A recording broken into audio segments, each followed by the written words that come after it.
Telangana state society for training and employment promotion ఆధ్వర్యంలో రాష్ట్ర ముఖ్యమంత్రి రేవంత్ రెడ్డి రాష్ట్ర ఐటీ పరిశ్రమల శాఖ మంత్రి శ్రీధర్ బాబు సూచనల మేరకు పెద్దపల్లి జిల్లా కేంద్రంలోని మెగా జాబ్ నిర్వహించారు. ఈ కార్యక్రమానికి పెద్దపల్లి ఎమ్మెల్యే విజయ రమణారావు ముఖ్య అతిథిగా పాల్గొని మెగా జాబ్ మేళను ప్రారంభించారు. ఈ సందర్భంగా ఎమ్మెల్యే మాట్లాడుతూ హైదరాబాద్లోని డీసీఎస్ స్టాఫ్టింగ్ ప్రైవేట్ లిమిటెడ్ సంస్థ మెగా జాబ్ మేళ నిర్వహణకు అవసరమైనటువంటి ఏర్పాట్లు చేస్తుందని, 65కు పైగా ప్రైవేటు కంపెనీల నుంచి హెచ్ఆర్లు జాబ్ మేళలో పాల్గొన్నారని, నిరుద్యోగ యువత పెద్ద సంఖ్యలో మెగా జాబ్ మేళను సద్వినియోగం చేసుకున్నారని, రాబో రోజుల్లో కాంగ్రెస్ పార్టీ యువత కోసం మరిన్ని కార్యక్రమాలు తీసుకొస్తుందని వారన్నారు.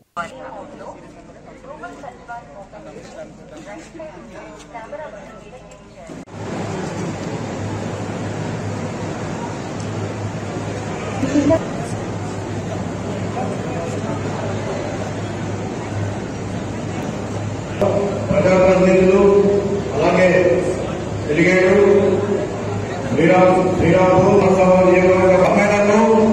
మొదటగా మన ముఖ్య అతిథి అయిన పెద్దపల్లి ఎమ్మెల్యే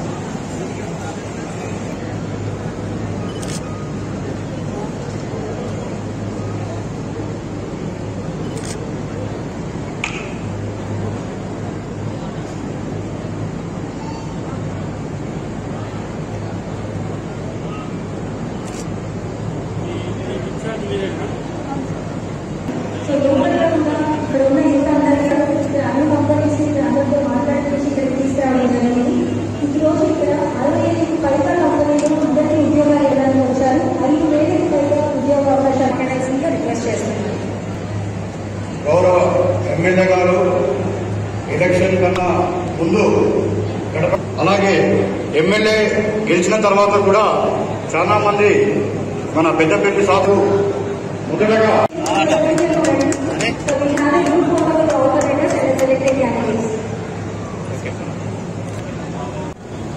పెద్దపల్లి అసెంబ్లీ నియోజకవర్గ పార్లమెంటు నియోజకవర్గ కేంద్రంలో ఏర్పాటు చేసినటువంటి ప్రభుత్వంలో దాదాపు 10 సంవత్సరాల పాటు ఆనాడు తెలంగాణ ఉద్యమ సమయంలో ఇంటికి ఒక ఉద్యోగం అని చెప్పి ప్రభుత్వానికి వచ్చిన తర్వాత ఇలాంటి ఉద్యోగాలు లేకుండా మళ్ళీ 2018 ఎన్నికల ముందు 1,00,000 ఉద్యోగాలు అని చెప్పి 10 సంవత్సరాలు గ్రూప్ 1 కానీ, గ్రూప్ 2 కానీ, గ్రూప్ 3 కానీ, గ్రూప్ 4 కానీ ఎగ్జామ్ పెట్టకుండా ఎన్నికలు సంవత్సర కాలం పాటు ముందు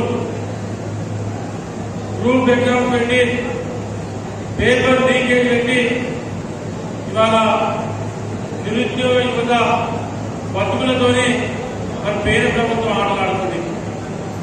ఆనాడు ముఖ్యమంత్రి గారు చెప్పారు, రేవంత్ రెడ్డి గారు ఎన్నికల కన్నా ముందు రేపు మా ప్రభుత్వం వచ్చిన తర్వాత ఖచ్చితంగా 2 లక్షల ఉద్యోగాలు ఇస్తాం, మీ అందరికీ నియామక పత్రాలు ఇస్తాం అని చెప్పి ఆనాడు మీకు చెప్పడం జరిగింది.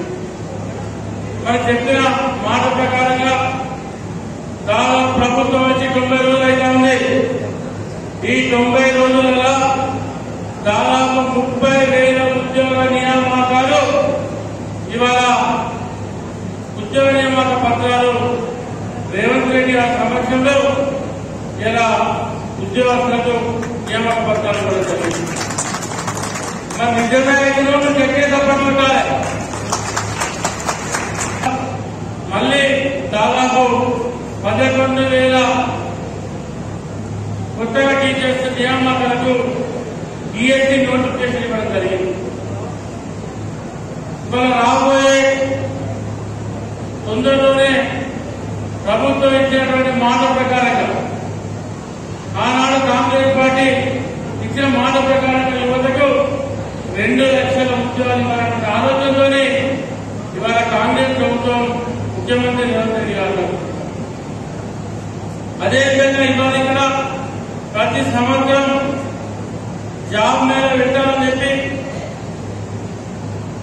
ముఖ్యమంత్రితో పాటు మరి మన జిల్లా మంత్రి మరియు శ్రీధర్ బాబు గారి ఆలోచన మేరకు ఇవాళ ఇక్కడ కూడా ప్రతి నియోజకవర్గంలో ఇవాళ జాబ్ మేళ కార్యక్రమాన్ని ప్రారంభిస్తున్నాం. ఇవాళ దాదాపు ఇక్కడికి వచ్చినటువంటి 1400 మంది ఏదైతే ఇవాళ